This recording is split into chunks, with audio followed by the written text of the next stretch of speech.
আসসালামু আলাইকুম। এই যে আমতারেক একটা মানুষ, আসলে ওরে কি বলবো, মনুষ্যাকৃতির চতুষ্পদ জন্তু, এছাড়া আর কিছু বলতে পারতেছি না। ও যে যে সমস্ত কথাবার্তা বলে আর মানুষকে নিয়ে যেভাবে কমেন্ট করে, ও ওর নিজেকে ছাড়া এমন কোনো ব্যক্তি নাই, বিশেষ করে বিএনপির লোকজন ছাড়া এমন কোনো লোকজন নাই যাকে ও না ধরে। বিশেষ করে এনসিপির উপরে খুব খেপা, আবার জামাতে ইসলামের তো কোনো কথাই নাই। এই জামাতে ইসলামের এক সময় ও খুব প্রশংসা করেছে, অথচ সেই জামাতকে নিয়ে এখন আবার ও এমন কোনো এহেন মন্তব্য নাই যা করতে ও দ্বিধাবোধ করে না।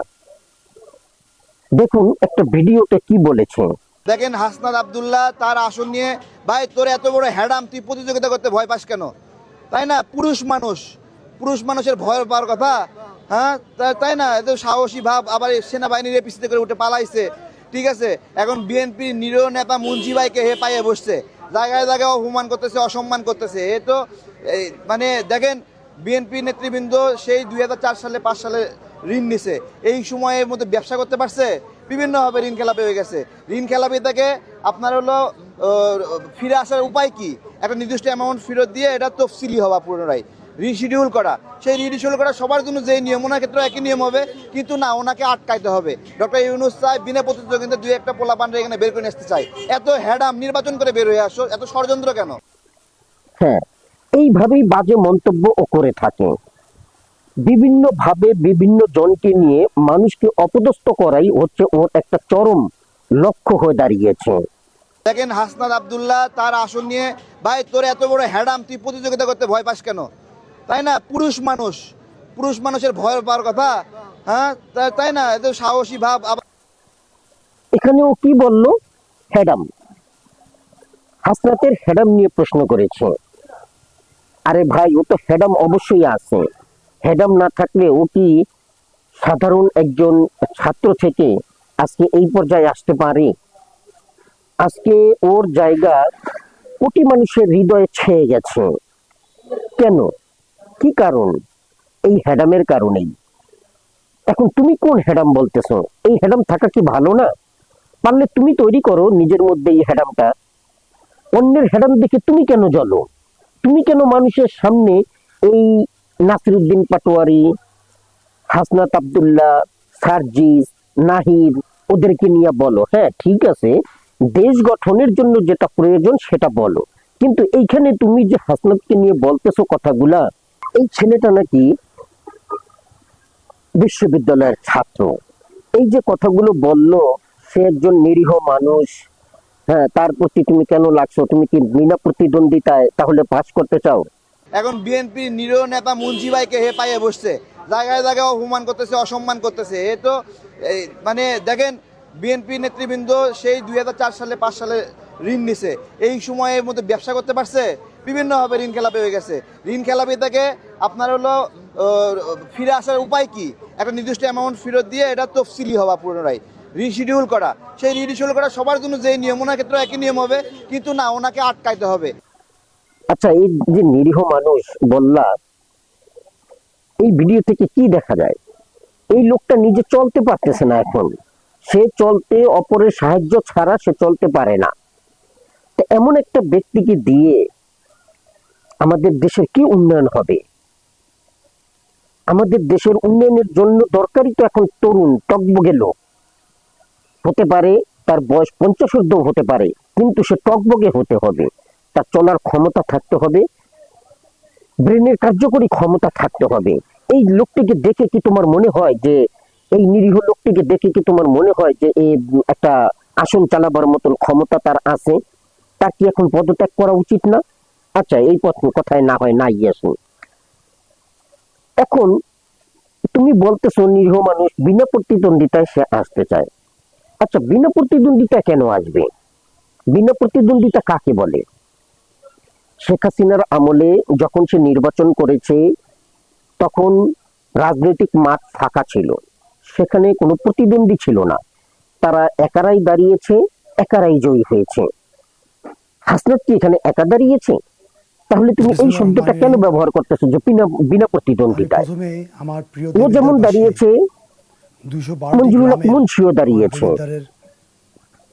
হাসনাত আব্দুল্লাহ তার যে অপকর্ম আছে, সে যে আমার মায়েরা বোনেরা লোন নিয়ে পরিশোধ করেনি এবং ঋণ খেলাপির লোক নির্বাচনে অংশগ্রহণ করতে পারে না, এটা নির্বাচনের আমাদের নিয়ম অনুযায়ী, দেশ নায়ক, তাহলে সে তাকে আপিল করতে পারে। আমরা ভর করে সেই জন্য সে আপিল করেছে। নতুন তার যদি সৃষ্টি করবে ক্ষমতা থাকে, সে যদি ভালো ব্যক্তি হয়ে থাকে, সে যদি লোন পরিশোধ করে থাকে, ঋণ খেলাপি না হয়ে থাকে, ব্যাংকের সাথে অ্যাডজাস্টমেন্ট করে যদি সে ওনার পক্ষ থেকে তার নির্বাচনে দাঁড়াতে পারে, সে দাঁড়াবে। অভিনন্দন। সে তো লয়ার পর্যন্ত নিয়োগ করেছে। তার ভিডিওতে সে বলেছে একজন ব্যক্তির কথা, লয়ার নামও দেখা গেছে সেখানে হচ্ছে মামুন তার নাম, এবং আরো কয়েকজন লয়ার অ্যাডভোকেট সে নিয়োগ দিয়েছে। তারা তো সেটা প্রমাণ করতে পারেনি, তাহলে সে নিরীহ ব্যক্তি হলো কিভাবে? আবার তুমি এটা সেটা ভংচং দিয়ে বোঝাচ্ছ, রিশিডিউল করে, হ্যাঁ, করার একটা সুযোগ থাকে, তা করো না ভাই, তুমি রিশিডিউল করো, যা কিছু করার আছে তুমি সেটা করে নিজেকে নিজেকে দোষী সাব্যস্ত না করে, অর্থাৎ নিজেকে সুন্দরভাবে উপস্থাপন করে তারপরে নির্বাচনে দাঁড়াও, তাহলে তার কোনো সমস্যা নাই। সে তো এমন না হাসনাত যে তাকে গিয়ে থ্রেট দিয়ে যায় তুই নির্বাচনে দাঁড়াতে পারবি না, আমি একা দাঁড়াবো নির্বাচনে, আমি একাই পাস করব, এমনটা কি করেছে? তা তো না। আবার পক্ষান্তরে যদি তুমি দেখো যে এই মুন্সিও হাসনাতের বিরুদ্ধে আপিল করেছে, পাল্টাপাল্টি দুজনেই তো আপিল করেছে, কিন্তু তার আপিলটা খারিজ হয়ে গেছে।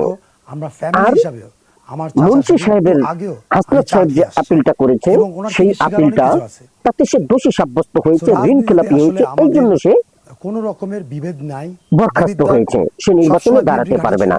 তাহলে এখানে বিনা প্রতিদ্বন্দ্বিতা কিভাবে হলো? তারপরে তোমাকে আরো একটা দেখাই, এটা হচ্ছে তার ছেলে।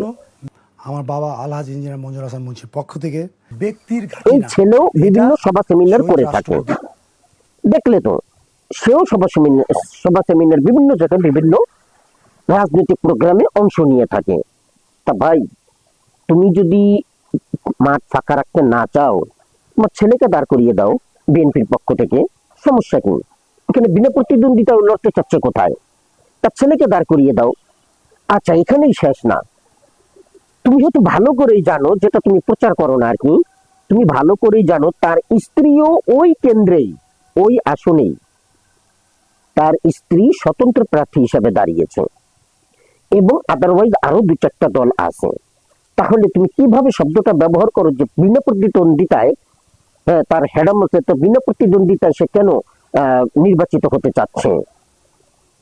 এই সমস্ত ভ্রম ভাঙ, এইভাবে মানুষকে বিভ্রান্ত করে তুমি নিজেও তো একটা দল করেছো, তুমিও তো একজন দেশের প্রধানমন্ত্রী হবার স্বপ্ন দেখো, তোমার ভাষ্য অনুযায়ী তুমি দেশের প্রধানমন্ত্রী হবার সম্ভাবনা দেখো, আজ না হোক কাল, 30 বছর, 35 বছর, 50 বছর পরে হলেও তুমি সেই স্বপ্নটা দেখে থাকো।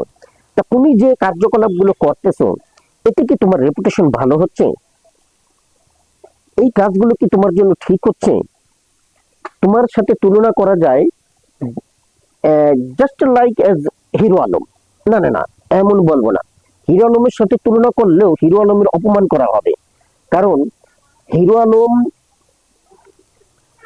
ফ্যাসিস্ট সরকার আমলে বেশ কয়েকটা নির্বাচনে যোগ দিয়েছে। এমনকি এই গুলশানে হাসিনার একজন হেভি ওয়েটধারী নেতা আরাফাতের সাথে প্রতিদ্বন্দ্বিতায় সে নেমেছিল। আরাফাত যখন দেখলো তার ভোটে ঘাটতি হতে পারে এবং প্রতিদ্বন্দ্বীপূর্ণ একটা নির্বাচন হতে পারে, অর্থাৎ হেরে যাবার সম্ভাবনাও থাকতে পারে, সেই কারণে শেষ পর্যন্ত এই হিরো আলমকে রাস্তায় মেরেছে। আবার সে বগুড়ায় দাঁড়িয়েছে, ঠিক বগুড়ায় সেম কাণ্ড হয়েছে, সেখানেও সে জয়ী হতে পারত, কিন্তু সেখানে তার প্রতিদ্বন্দ্বী ওই হাসিনার লোকজন তাকে মেরেছে। অর্থাৎ তার সাথে পারবে কি পারবে না এরকম একটা ভয়ের আশঙ্কা থেকে এই হিরো আলমকে আঘাত করা হয়েছে, তাকে মেরেছে, রাস্তায় ফেলে তাকে মেরেছে। মানে মধ্য কথা, তুমি যদি হিসাবটা করে দেখো, ওর মাঠের পজিশন ভালো, অর্থাৎ ও যদি কোথাও নির্বাচন করে মোটামুটি কিছু ভোট পাবে বলে আশা করা যায়।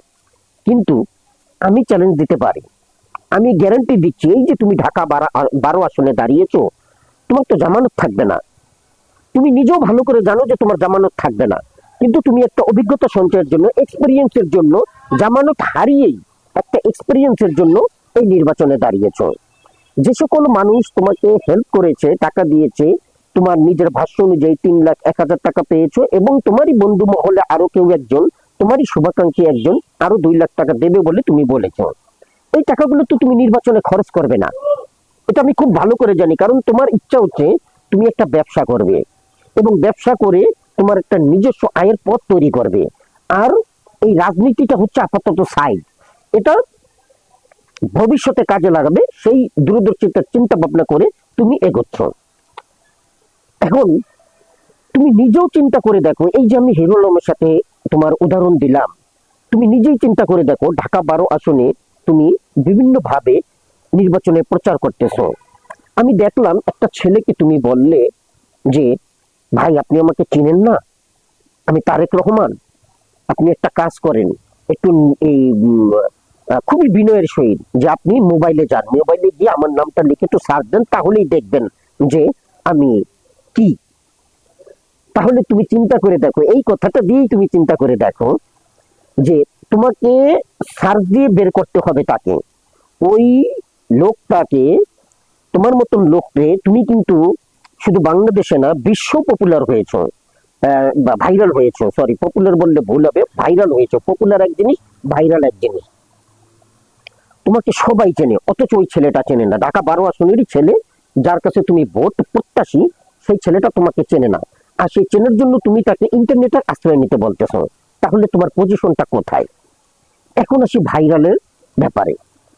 দেখো, ভাইরাল এক জিনিস, আর মানুষের হৃদয়ে স্থান করে নেওয়া ভিন্ন জিনিস, ভোটের জন্য স্থান করে নেওয়া ভিন্ন জিনিস। যে কথাটা একটু আগে আমি হিরো আলম দ্বারা তোমাকে বুঝিয়েছি। তুমি হতে পারো ভাইরাল, হতে পারো না, তুমি অবশ্যই ভাইরাল। বাংলাদেশের এমন কোনো লোক নাই, এলিট শ্রেণীর কোনো লোক নাই, কিংবা রাজনীতিতে এমন কোনো লোক নাই যে তোমাকে চেনে না। এমনকি সাধারণ লোকজনও তোমাকে চেনে। তেমনি ভাবে ঠিক ওই হিরো আলমকেও চেনে। এই জন্যই আমি বলেছিলাম যে হিরো আলমের সাথে তোমার তুলনা চলে না, কারণ হিরো আলম তোমার চেয়ে অনেক বেটার, এই পজিশনে অনেক এগিয়ে আছে। কারণ হিরো আলম যেমন ভাইরাল, তেমনি মানুষের মধ্যে স্থান করে নিতে পেরেছে ভোটের জন্য, অর্থাৎ মানুষ ওকে ভোট দেয়। কিন্তু তুমি ভাইরাল হয়েছে সত্যি, কিন্তু মানুষের জন্য, মানুষের হৃদয়ে তুমি স্থান করে নিতে পারোনি ভোটের জন্য, তোমার কার্যকলাপের দরুন।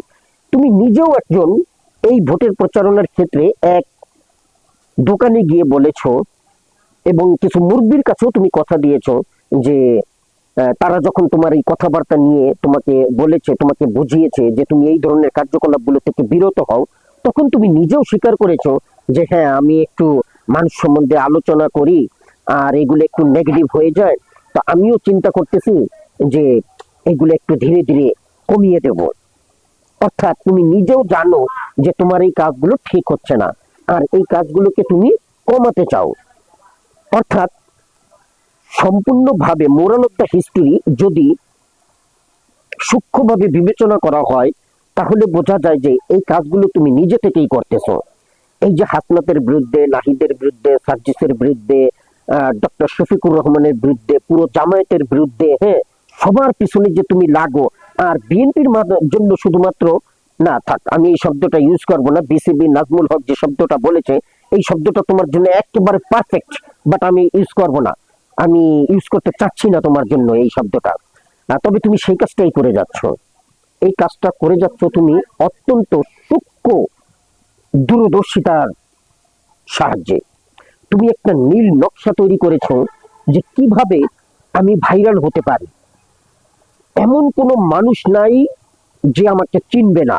আমি এই সমস্ত কর্মের দরুন ওই সমস্ত রাজনৈতিকদের কাছে প্রতিপক্ষ হয়ে দাঁড়াবো।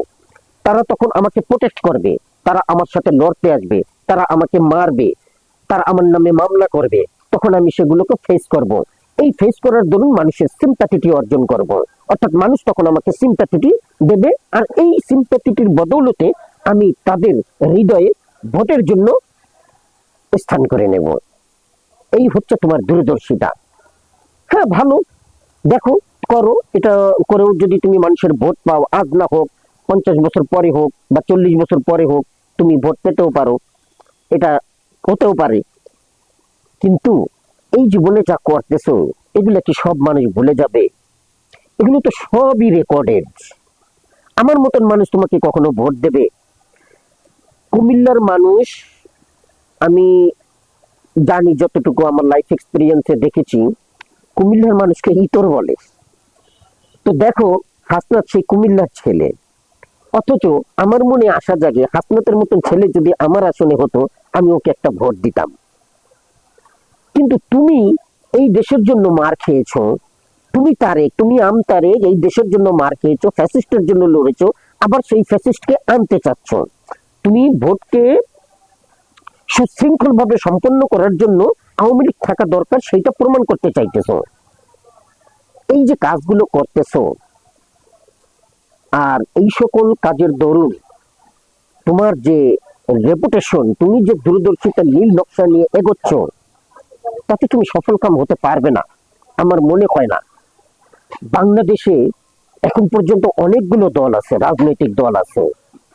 এতগুলো দলের মধ্যে মাত্র 2-4টা দলই নির্বাচনের জন্য লড়তে পারে, আর বাকি দলগুলোর নামও অনেকে জানে না, আমি নিজেও জানি না। যদিও আমার কাছে একটা প্রুফ আছে, বা আমার কাছে শো করার মতন কিছু আছে, যেটা আমি তোমাকে স্ক্রিনে দেখাচ্ছি, কিন্তু এই সমস্ত দলের নাম আমি নিজেও জানি না। এরা চিন্তা করে দেখো, সেই কবে তাদের নিবন্ধন করেছে, তারা রাজনৈতিক দল হিসাবে আত্মপ্রকাশ করেছে, অথচ আজ পর্যন্ত তারা লড়ার ক্ষমতাটা অর্জন করেনি। তুমিও যদি মনে করো যে ওদের মতন হবা, আর মানুষের কাছ থেকে সিম্পল এই কিছুটা কান্নাকাটি করে নির্বাচনের সময় আসলে মানুষের কাছে চেয়ে হাত পেতে ভিক্ষা করে কিছু টাকা নিয়ে তারপরে সেটা দিয়ে চলবা, এটা তুমি করতে পারবা। এইটা তোমার জন্যই একমাত্র বোধহয় সাজে, তা না হলে সাজে না। অপ্রাসঙ্গিক কথাবার্তা বলা ছেড়ে দাও। বলতেছো এইখানে হাসনাতকে নিয়ে কথা, এর মধ্যে মাঝখান দিয়ে তুললে কি? ডক্টর ইউনূস চাই বিনা প্রতিদ্বন্দ্বিতা 2-1টা পোলাপানরা এখানে বের করে নিয়ে আসতে চাই। এত হ্যাডাম নির্বাচন করে বের হয়ে আসো, এত ষড়যন্ত্র কেন? ইউনূস সাহেব চাচ্ছে 2-4 জনকে এইভাবে উঠিয়ে নিয়ে আসতে বিনা প্রতিদ্বন্দ্বিতায়। এইখানে ইউনূস সাহেব আসলে কোথায়? ইউনূস সাহেবের অনেক হাজার দোষ আছে, আমার ভিডিওগুলো দেখো, আমি সেই ভিডিওতে ইউনূস সাহেব সম্বন্ধে অনেক অনেক কথা বলেছি। এর আগের ভিডিওতে ইউনূস সাহেবকে নিয়ে বলেছি আমি, উনি যে ভালো কাজ করতেছে না সেটা আমরা সাধারণ জনগণ বুঝি। কিন্তু এই যে প্রসঙ্গটা এইখানে তুলে আনলে, ইউনূস সাহেবকে টেনে নিয়ে আসলে, সে চাচ্ছে 2-4 জনকে এরকম আনতে। এখন তোমার কথায় যদি আসি, প্রশাসন কার দিকে ঝুঁকে আছে জনগণ দেখে না? সম্পূর্ণভাবে বিএনপির প্রতি প্রশাসন ঝুঁকে আছে। সরকার, ইউনূস সরকার পর্যন্ত বিএনপির প্রতি ঝুঁকে আছে। তাদের প্রতি যে নমনীয় দৃষ্টি সে দেখতেছে এবং নমনীয় হাত সে প্রসারিত করেছে তাদের প্রতি, এই কারণে সে বিএনপি এখন পর্যন্ত যা করে যাচ্ছে শুধুমাত্র এই ইউনূসের ছত্রছায়া করতেছে। এটা সাধারণ জনগণ, বাংলাদেশের আপামর জনসাধারণ সবাই জিনিসটা ভালো করে জানে। তাই প্রসঙ্গের ভিতরে অপ্রাসঙ্গিক বস্তু তুলে বা অপ্রাসঙ্গিক কথাবার্তা তুলে এইরকম নিজেকে অপ্রাসঙ্গিক করে ফেলো না, নিজেকে প্রাসঙ্গিক করার চেষ্টা করো, মানুষের হৃদয়ে স্থান পাবে। এবং এই পরিবর্তন যদি করতে পারো, তাহলে হয়তো মানুষের মধ্যে ঠাঁই করে নিতে পারবে। ধন্যবাদ। আসসালামু আলাইকুম।